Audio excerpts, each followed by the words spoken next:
Alright, welcome back. Today is video number whatever on my articulation series. I'm going to be talking about tomorrow and how I believe it doesn't exist. That's going to be our message for today. Um, if you can time manage and if you can kind of work your way around the schedule and you are able to map out your days, this video is not for you. You can click off right now. The concepts that I'm talking about will not make sense. Um, when I say tomorrow does not exist, this is for the people who put things off, who are not able to time manage, who get snuck up on by deadlines, like me, um, and you constantly use tomorrow as an excuse. If I say I'm going to do something today, there's very little wiggle room for putting things off because the day will end. You know it will end. Because when you go to sleep, a new day emerges. This is how we wrap our heads around time. This is how we think about time. But this is not how time is actually experienced. The human experience of time, how it feels to move through time, as people say. Your experience of it is singular. It's only one moment. The moment is right now. This is the only moment that ever exists. If you ask people, how did your life go by? They'll say, oh, it went by in a flash. It's like nothing, it's like a blink of an eye. But you look at them, you say, what the hell, you're like 65 years old. What do you mean you've been through 60 years? I've only been through 20. 20 years is so long for me. What do you mean a flash for 60 years? Because what they're actually saying is, I've been living in this moment forever. It's only been this moment. And nothing exists outside of this moment. When I say that I'm gonna do something tomorrow, what am I really saying? What's going through my head when I say that? Well, I see this task and I don't want to do it. That's what's happening. I'm pushing it off to tomorrow. Tomorrow is close enough to where I can feel good about saying I'm gonna do it because I can attach myself to the outcome of whatever my actions are going to be, but it's far enough away to where I don't have to feel the pain of doing whatever the task is. This is the danger of tomorrow. It allows us to put our pain off onto it and accept the pleasure of tomorrow. This is what people say when they say you're taking a loan out against your future or however that quote goes. What they're saying is you're accepting you're accepting as pleasure right now for pain later, and you're putting the pain off and off and off until the circumstances force you to go through with whatever work that you've put off. If I told you I was going to give you $10 tomorrow, come to me tomorrow and then I'll give it to you. You come to me tomorrow, 24 hours later, and you say, hey, it's tomorrow. Give me my money. I say, no, it's not tomorrow. It's still today. Right now is today. It's always going to be today right now. I'm not giving you your money until tomorrow comes. If I told you to do 10 push-ups for a year, that's impossible. You won't be able to do that. What you can do is do 10 push-ups right now. If you want to do something, if you feel like you need to do something, do it now. Because the only thing that exists is right now, and you will only get right now. You won't get tomorrow. Now, that concludes my message for today. But some people can conceptualize this into like some people are saying, oh, the day of judgment is coming, or I think that's like, if you're talking about big terms, I think that's what tomorrow actually is. People say the day of judgment. I don't know how much I live, but it would map on to how I'm thinking about time and moments and whatever the day of judgment, or my understanding of the day of judgment is based on different religions. But yeah, that's the end of my message. I'm just gonna finish up on now do my daily reading. But before I do that, I had a couple questions from. I saw a couple questions in the comments um, that were really thoughtful, and I'll respond to. The first one was the first general sentiment is silence is not really a bad thing, or if you want to stop saying like I just did, uh, if you want to stop saying is to live in the silence, but I don't know if I could do that because everything today is fast. You need to be able to talk fast. People's attentions are fast. If you start silence, or if you start living in silence, people are gonna, their attention span's gonna go away. They're gonna forget whatever you were saying, and they're gonna move on to something else.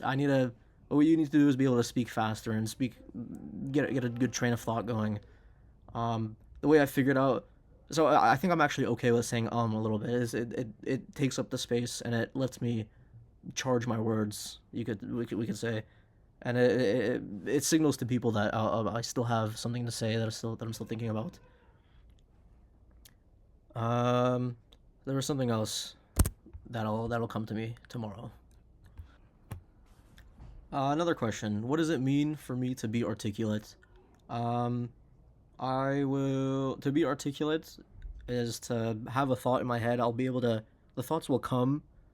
Um, Sometimes I think faster than my mouth will be able to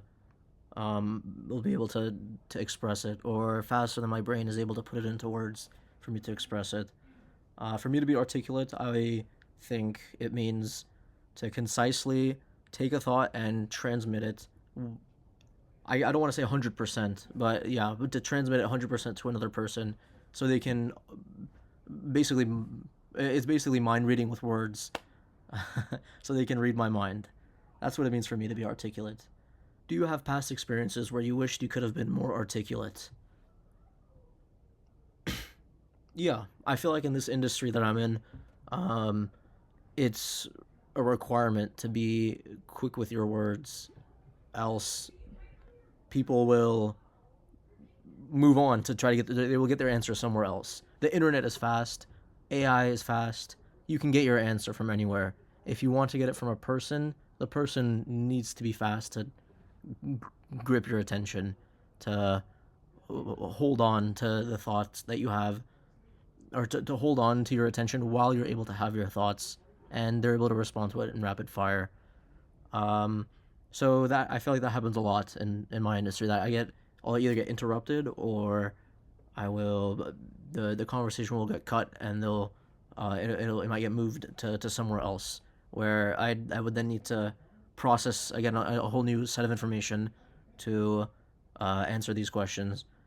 And I feel like if I could answer one question fully, it would allow me space and time to process more of maybe any future questions coming up or maybe future topics of the conversation. That and then probably like some shit when I was a kid. Um, like I I can't think of specific moments, but like this is probably the case where like you probably get yelled at and you're trying to explain yourself like what's going on or like what you're thinking or why you're doing what you're doing, but you just can't get it out and then you just get yelled at more.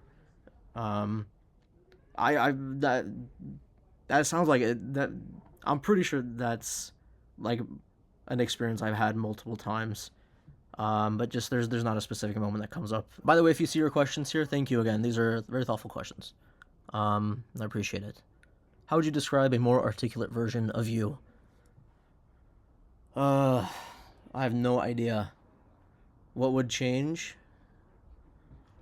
What would change? I would be the only thing that would change. Just quicker with. Um, I think I am pretty quick with thinking, but quicker with the manufacturing of words from whatever thoughts I have that are coming up. Um, and also to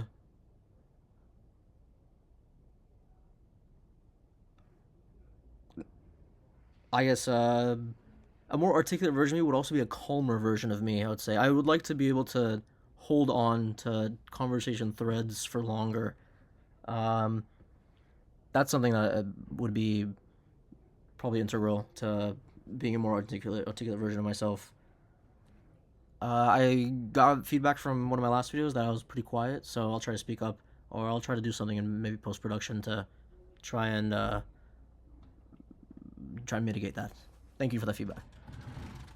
Um,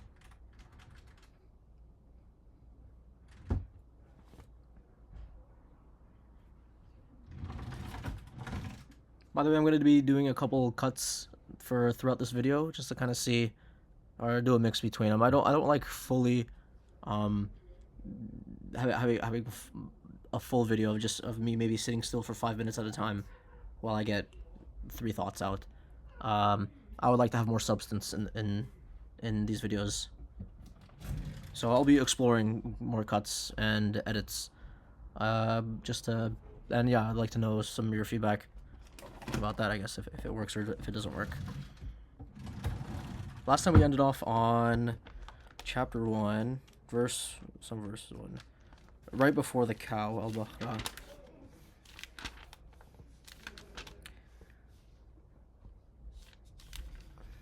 I feel like I shouldn't be like reading this out loud for some reason. I don't know. Weird. I'll just read this first paragraph here about, it's like an introduction to the cow, al-Baqarah. This Medinian chapter, which takes its name from the story of the cow in verses 67 to 73, details the main concepts of the previous chapter, with emphasis on the qualities of the believers, disbelievers, and hypocrites, God's power to create and resurrect, the enmity of Satan towards Adam and his descendants. What does enmity mean? Enmity. Deep-seated, often mutual hatred, a feeling or state of hatred or animosity. Okay. Satan's towards Adam and his descendants, as well as God's covenant with Moses and the children of Israel. Several rulings are given in regards to marital relationships, bequest are given in regards to marital relationships, bequest, jihad, fasting, pilgrimage, donations, debts, and interest. Unlike the next chapter, which focuses on the Christian perceptions of Jesus, this chapter dedicates a sizable portion to Jewish attitudes and practices.